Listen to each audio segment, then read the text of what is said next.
Stealing beauty.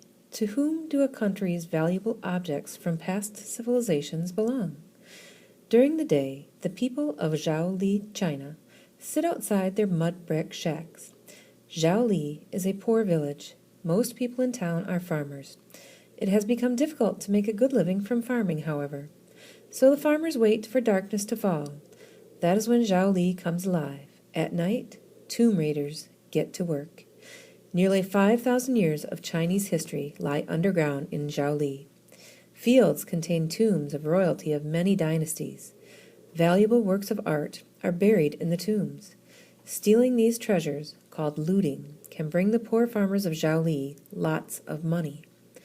Little Su, a doctor in Zhaoli, paid for medical school by selling stolen art. He was also able to buy a big screen TV.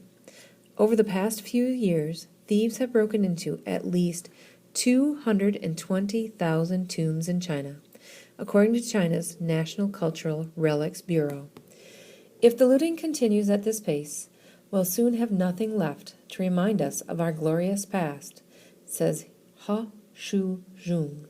He's the head of Cultural Heritage Watch in Beijing. Stealing ancient treasures has become a major problem for other countries too. Police in India recently stopped criminals who had stolen hundreds of sculptures from temples and monuments.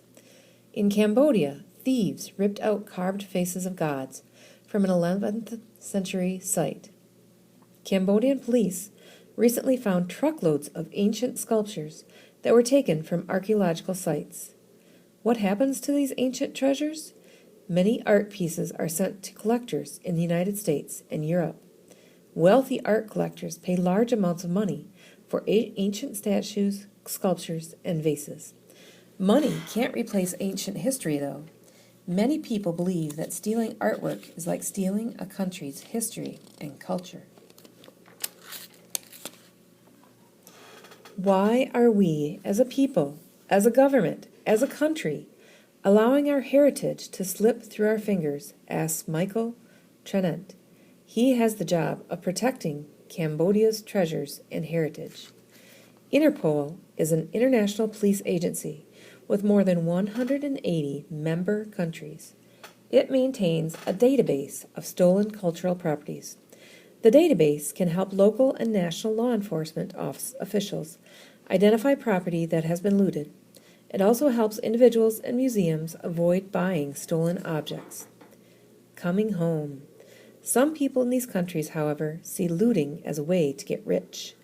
Ancient royal statues can sell for $80,000 each, or more at auction. A few years ago, small ceramic statues were stolen from the 2,000-year-old tomb of Empress Dao in the city of Xi'an, China. 6 of the small statues ended up for sale at an auction in New York City. Luckily, the sale was stopped in time to preserve some of China's history. Today, these 6 small figures, valued at $6,000 to $8,000 each, have been returned to Xi'an. They are on display in a small museum. Li Ku, the vice director of the museum, believes the statues are an essential part of the city's history and culture. He is overjoyed at their return. Looking at these figures, I feel like my family has come home at last, he says. Finders keepers? Most thefts of ancient art are never reported. One reason is that it's hard to say who owns some of the treasures. Many Asian countries were once colonies of European countries. Settlers took thousands of pieces of art, monuments, and sculptures.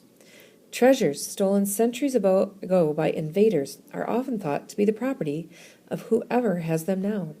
But some people don't agree. They say the art should be returned to the country in which it originally belonged. What do you think?